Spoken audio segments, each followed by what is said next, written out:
Hello, let's learn about the smart modes of your car. After parking your car, swipe downward on the center display to enter the drop-down interface. Tap and enter the smart modes. There are several options for you to choose from.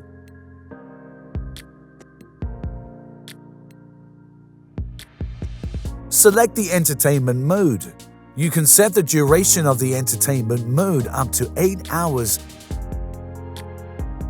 or set it to normally on. With the entertainment mode enabled, the system will maintain functions such as climate control and large infotainment screen even when you leave the car temporarily, ensuring a comfortable in-car experience.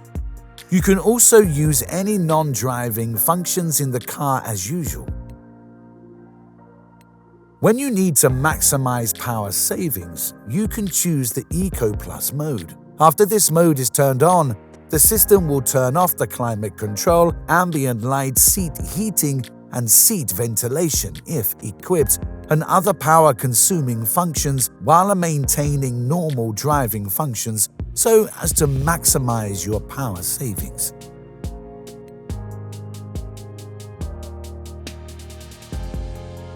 With the Energize mode enabled, the climate control and seat ventilation, if equipped, will be set to the maximum wind speed for 180 seconds to reduce your fatigue from the long time driving.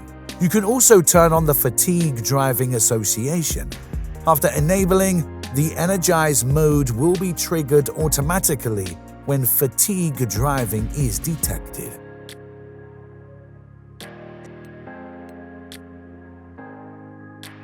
When rest mode is on, the center display will be locked automatically. The climate control will switch to auto mode, while the windows will be closed and reading lights will be turned off at the same time.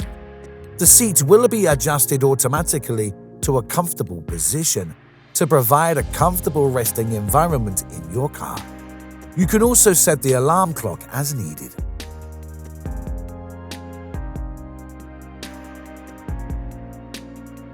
When you need to leave your pet alone in the car, you can choose the pet mode. The system will automatically adjust the inside temperature and switch the center display to the screensaver mode to prevent pets from contacting any controls.